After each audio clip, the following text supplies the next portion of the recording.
Hello there everybody, Sam's Trains here, welcome back to the railway and welcome to another running session.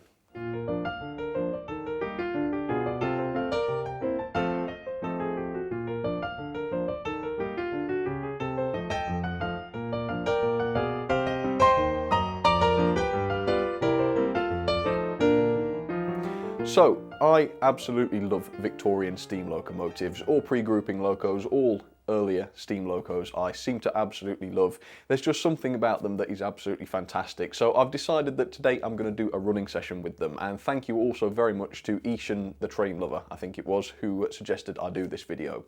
So, Victorian locomotives, pre-1901 of course, really beautiful. Now I think I know why they were beautiful. My guess is that in those days, right, when steam was quite new, the general public were not used to steam, right? So to them, steam locos were these huge hunks of metal which made an awful lot of noise. They hissed steam and smoke out of them. They had these horrible angry fires in the middle of their bodies. And so I think to get public used to these things, the designers of these locos made them look absolutely beautiful. They tried to make them look elegant, and of course it wasn't just a case of getting the public used to them, it was also a case of trying to persuade the public to use steam as a mode of transport. And of course, don't forget, they were only used to horse and cart in those days, so it's a very different thing to suddenly have to get used to steam locos. And so as a result, a lot of the Victorian locos really are beautiful, as I say. So we're going to look at them today.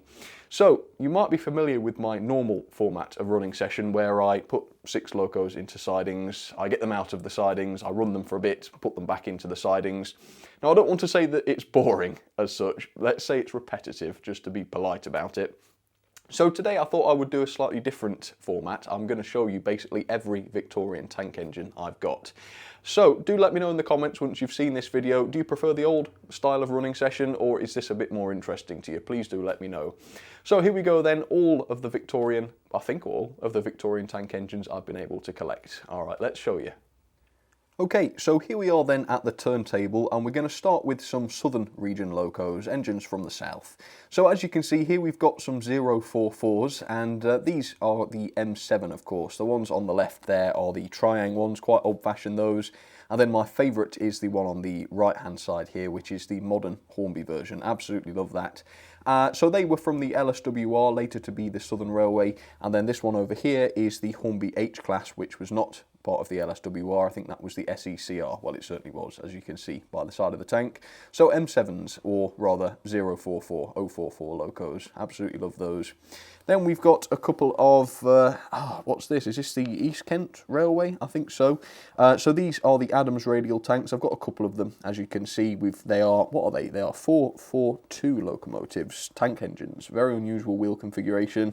I suppose I prefer the lined green here, but the BR Black is pretty nice as well. Can't really fault either, can you? Oxford Rail, those are made by. Okay, sticking with the southern region then, let's just get around the beam. So a 062, this is an LBSC E4. As you can see, it's in the sort of chocolate umber livery. Really like that. Once again, very lovely looking Victorian loco, that one. Very well detailed from Bachmann. And then next to it, a loco that's considerably less well detailed, and I always forget the class of this. I think it's an R class or an R1 or something like that. You can look it up if you like. It's number 1127, made by Wren, of course. Very lovely. So now we're on to the 060s and the smaller engines. Just got 3 more tank engines here. We have on the, let's see here, on the right hand side we've got the Hornby Terrier. That's the BR Black Terrier, so obviously not a Victorian livery, but certainly a Victorian loco. They were from way back in the 1800s. Then we've got the B4, which I think were 1880s, 1890s, lovely 040 tank. Oh, that's an 040, yeah, okay, forget what I said about 060s then. And then we have the Southern Railways Terrier, again on the left-hand side, a bit more of a pre-grouping livery there for you. So that's more like how they would have looked back in the Victorian times. Then across from there, a couple of industrial locomotives. So we have the Peckett W4040 at the front there, very lovely. I think that is a Victorian livery too. The one on the right there is in the Caledonian Railway livery, which of course was a Victorian railway. However, the livery on that particular Barclay 040 is in fact a modern livery which has been put onto it sort of after after the steam era. So it's a preservation livery, yeah, that's what I wanted to say. So there we go, a couple of industrial Victorian locos for you. And then if we come into the foreground here, you can see I've got some L&R, or North region, I suppose, engines. So I'm going to struggle with these because the J's always put me off. So at the front we have the J83. I think that is the Triang version of the J83, the original one that came out, 8477. And the one just behind that, you won't believe this, but that is in fact the exact same model, and if you look you can tell, very, very much the same model, same tooling, slightly different chassis, but it is the same model, obviously with a much more modern paint job, which is that. Then we have, let's see, in the front here, that's a J72, isn't it, by Bachmann, very, very classic, well, I would say L&R design, but it wasn't, was it? It was an E1 back in those days, in the Victorian era, and where was it from? Was it the NBR or something like that? I'll have to double check that for you, but either way, yes, it wasn't a J72 in the Victorian times, it would have been an E1, I think. And then at the back, I think my favourite of these L&R ones, or sort of northern region, whatever you want to call them, I think it's my favourite either way, it's the J13, and it would have been known as a J13 back in those days. Very, very lovely, that one. Great Northern as well, so that is in the correct livery, Great Northern, very, very nice. Okay, so moving on from there then, let's have a look at these. So we have some of the sort of Midland region locos. So let's start on the left then, because this is the Midland 1F. Again, this is a sort of later livery, this is a post-nationalisation livery, although I think it would have been from the Midland Railway in real life, wouldn't it? That makes sense. So yeah, very, very lovely, and yes, very Victorian looking as well, I think, don't you agree? Okay, to the right of that, we have the Webb coal tank. There we go, once again, very, very Victorian looking, isn't it? You can look at that and without any knowledge of the real thing, you could say, well, I reckon that's a Victorian loco. And of course, that's absolutely right. It's a 062, designed by Webb, of course, Webb coal tank. And in the background there, probably my favourite of these three, we have the L&Y R Class 5, and look at the wheel configuration there, 242, very, very unusual. I think that wheel configuration, at least in the UK, probably died in the Victorian era. I can't think of any more 242 locos that were built after that, but it's certainly a shame, isn't it, because it's beautiful, really, really, really nice. And of course, yep, that's the Lancashire and Yorkshire Railway, another pre-grouping Victorian railway for you. And then a little bit light on the western region, but there are two that I managed to find. If you know of any others that I've got that have somehow missed, do let me know. But these are, of course, pannier tanks, class 2721. We've got the, well, they're both in the Great Western livery, as you can see, but one's in the sort of glossy black livery, and the other one is in a more matte, really. Not really matte, it's semi-gloss. What's the word? I don't know. There is a word for that. Someone will let me know. But yeah, as you can see, Great Western green. So there we go. Let me try and get a few shots of these. These are all of my Victorian tank engines, and I do love them. Absolutely love them. So what do you say we get a few of these running then? I'm going to choose a handful, and I'm not going to tell you which ones right now because I haven't decided. But when I do decide, I'll get them running, and yeah. See how we go, shall we? Oh, and before I go, there's one thing I forgot to say. There's one red herring among the locos I showed you just now. There's one that in fact isn't a Victorian loco, so if you let me know which it is in the comments, you get a gold star. There we go. Okay, let's get some of these going. Alright, so here comes the first one now. It is, of course, the M7, one of my favourites. It's a 044 tank, of course. So these M7s were introduced in 1897, so as I said earlier, yeah, only just Victorian, well, a few years before Queen Victoria died at least. For the LSWR, of course, that was the pre-grouping railway that they belonged to the design of Dougal Drummond for small passenger trains around the London area. The class proved to be extremely successful, and they were the largest 044 tank to be used in Britain, and no larger one apparently was ever produced, which surprised me to learn that. The engines were transferred, or rather they became part of the Southern Railway in 1923, where they remained until their withdrawal, which began in the late 1930s, although some did survive until 1965, which places them in the BR era, of course. Now, by the end of the steam era, all but two had been scrapped and the remainder have been preserved. So definitely, I think one of my favourite tank engines in general, really. Victorian or otherwise, yeah, absolutely love the M7. And I think that's the first time I've run her with my modern Southern coaches, and she does look fantastic with them. I really do love that. Okay, so this is one that we all recognise because I run this quite a lot, probably more than I should actually, but I love seeing it. It is of course the lovely E4 and 062, introduced to the LB and SCR in 1897 to the design of Robert Billington. Now at the time that these were introduced, the E4 was considered an extremely powerful locomotive for its time, and they successfully hauled both passenger and freight trains for many, many years to come. In 1923, just like the M7, the class were transferred to the Southern Railway, where they were slightly modified to have cylinders of a slightly smaller diameter, which I think increased their power output, I think, if that's the way that works. Amazingly, most of the class this time survived right up until the end of steam, when of course diesels eventually took over. The E4s were withdrawn between 1958 and 1964, but only one was preserved, of 75 built.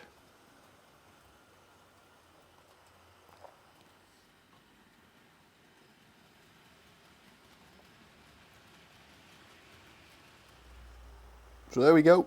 That's a couple of them running for you. Yeah, think favourite so far, definitely the M7. Although, yeah, the E4 is a superb, superb model. With some freight, of course. Normally I tend to run her with, I don't know, Pullman coaches or Southern coaches. But of course in real life they did do some goods as well, so that's what she's doing today, just for a change.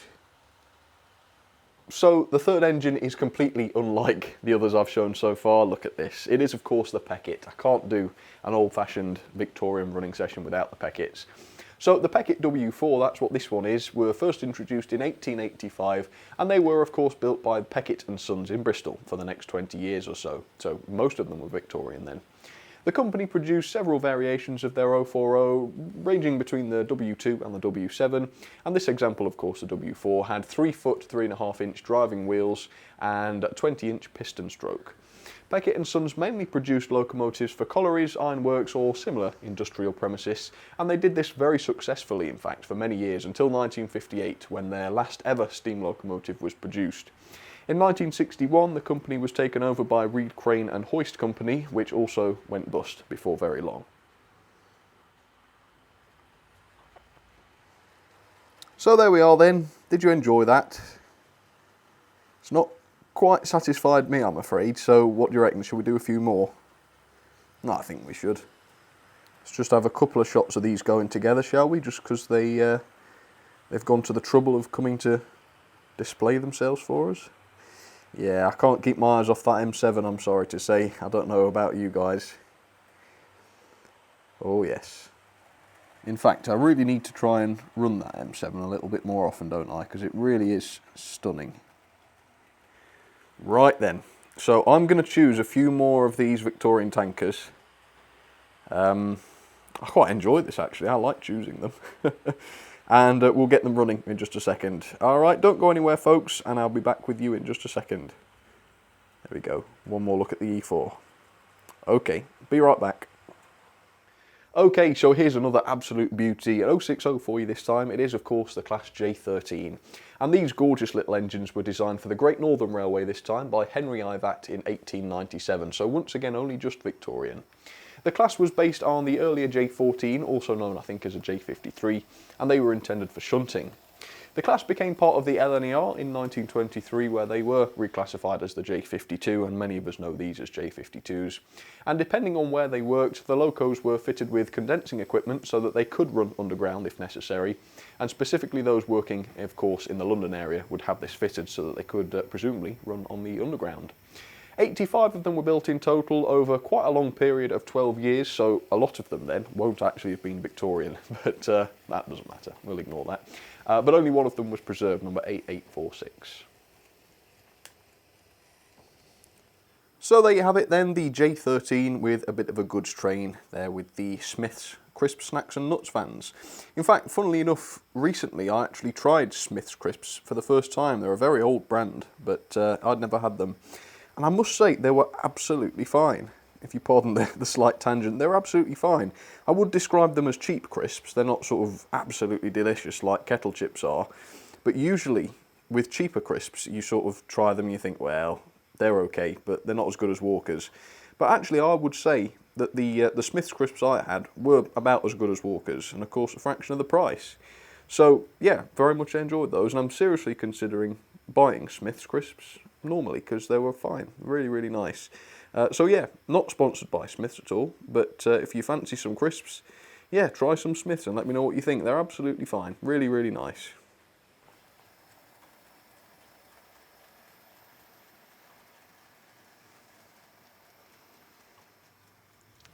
Alright, so the next loco is of course one that runs quite a bit as well, but again it's very difficult to resist this one. So this is of course the L&Y Class 5 from the Lancashire and Yorkshire, I think it was.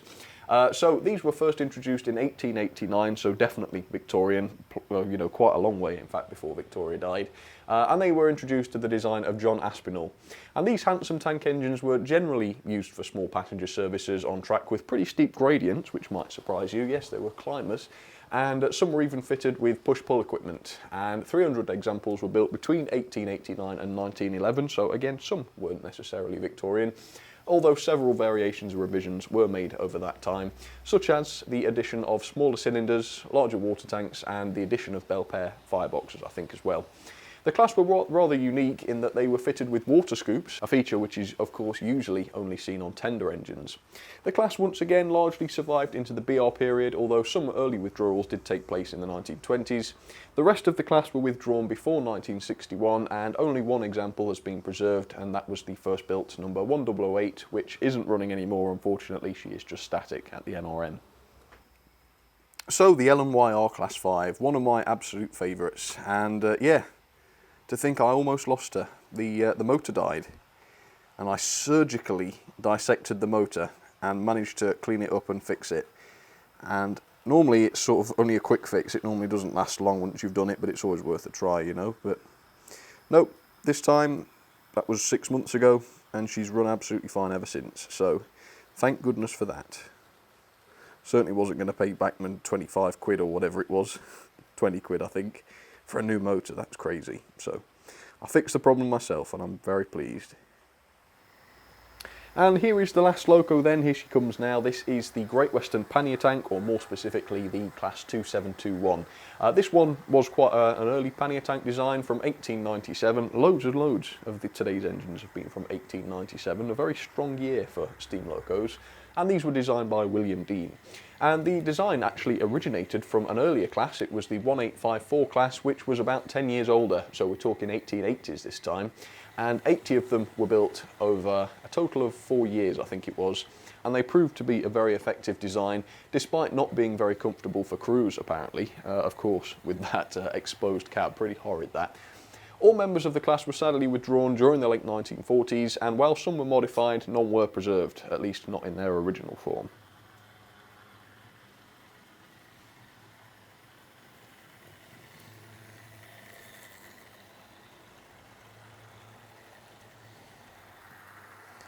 Victorian tank engines. And the beauty about it is I can probably do this with tender engines as well, since Victorian engines are so nice. So yeah, I think we'll do that. Let me know in the comments if you'd like that.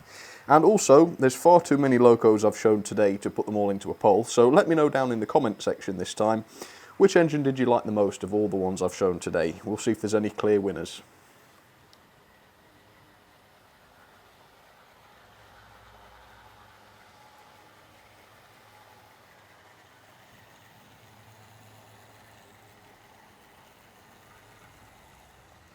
Okay then everybody, well that's just about it for today. Do let me know of course what you thought about the slightly different format of running session. I actually thoroughly enjoyed it doing it this way. I think I might do it again. But of course it's not up to me. If you guys don't enjoy it as much, then it's a bit pointless. So do of course let me know. For the time being though, I hope you like that. Oh, look at all that lot. I've got to put them away now. That's the less fun part. But luckily you haven't got to watch that. So I'll put you down now and I'll see you next time. Alright, thanks for watching folks. Take care.